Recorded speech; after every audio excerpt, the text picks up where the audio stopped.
Welcome to आस्था। तो आप लोग RML हॉस्पिटल में BSc नर्सिंग सेकेंड ईयर के स्टूडेंट्स हैं। Very nice.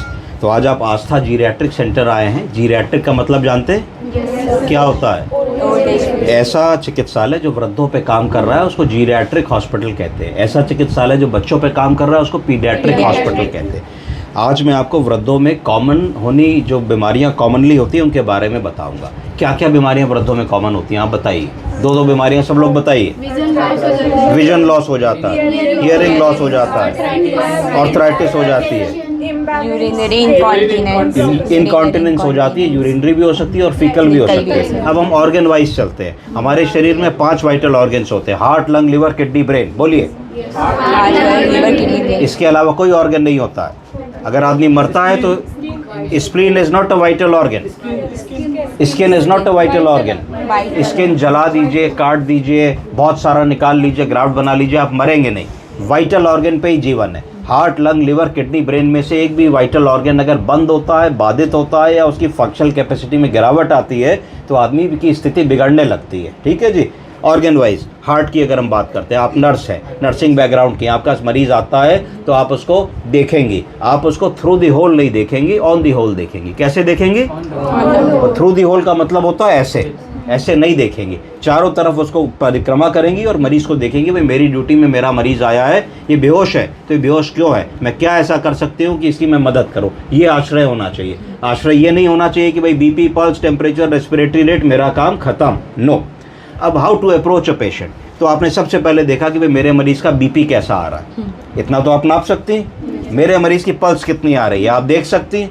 पल्स रेगुलर है कि इरेगुलर है आप ये भी देख सकती हैं। पेरिफेरीज कोल्ड है कि वार्म है ये भी देख सकती हैं। तो इससे आपने मोटा मोटा कार्डियोवैस्कुलर सिस्टम में काफ़ी सारा आपने काम हासिल कर लिया कि मेरा मरीज़ हार्ट की वजह से लो नहीं है, मेरे मरीज़ को कार्डियोजेनिक शॉक नहीं है, मेरे मरीज़ का BP बहुत ज़्यादा लो या बहुत ज़्यादा हाई नहीं है, मेरे मरीज़ को पल्स की एरिथमिया या रेगुलर पल्स की बीमारी नहीं है, मेरे मरीज़ को पेसमेकर की ज़रूरत वाला मरीज़ नहीं लग रहा है, तो तुमने कार्डियोवैस्कुलर सिस्टम से 1 से 1.5 मिनट में रूल आउट कर दिया।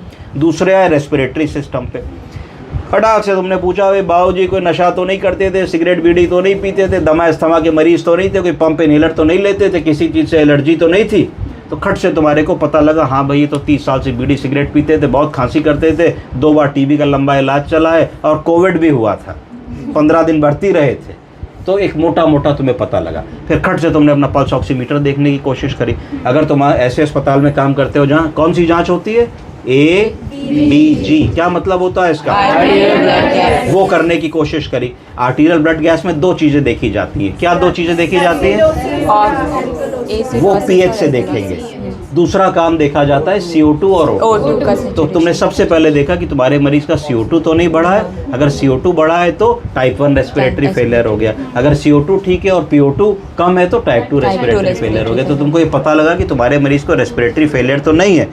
तो एक चीज़ सबसे पहले उसमें देखनी होती है कि CO2 और O2 क्या। अगर मान लो तुमने एक मरीज़ को देखा और उसका कार्बन डाइऑक्साइड 108 आया और वो बेहोश है, खट से तुम्हारी डायग्नोसिस बन गई। मरीज़ क्यों बेहोश है?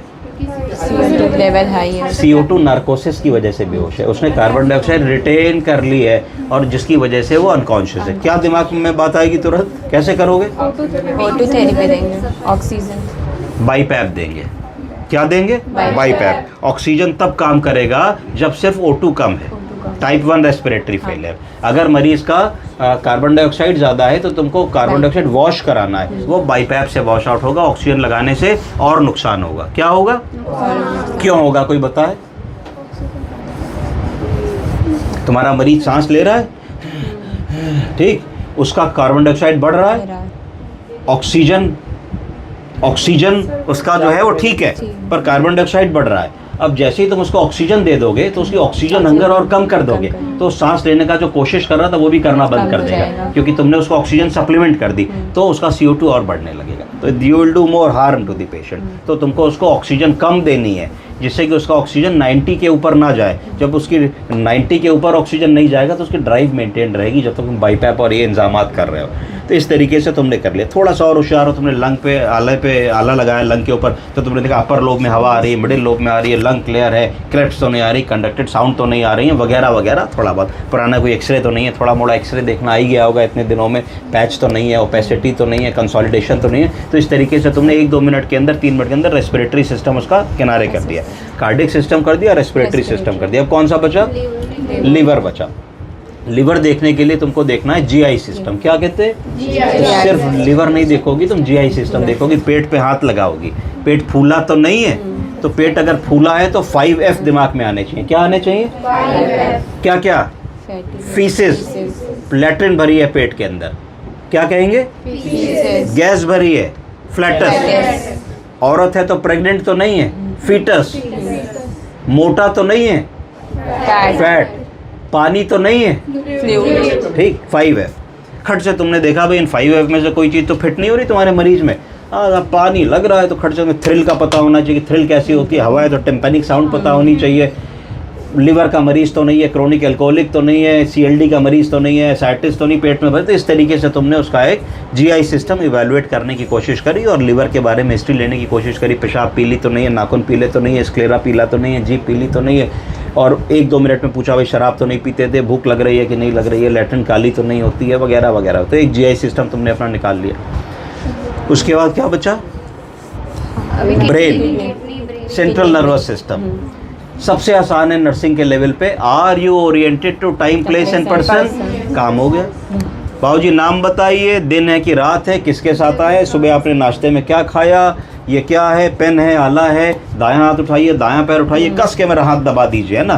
तो तुमने सब समझ लिया, मोटर वीकनेस है कि नहीं है, कॉन्शियस है कि नहीं, ओरिएंटेशन है कि नहीं, कोई पैरालिसिस तो नहीं हो रही है, कोई स्ट्रोक का CBA का मरीज तो नहीं। 2-3 मिनट में तुमने सेंट्रल नर्वस सिस्टम निकाल दिया। अब क्या बचा? Renal system.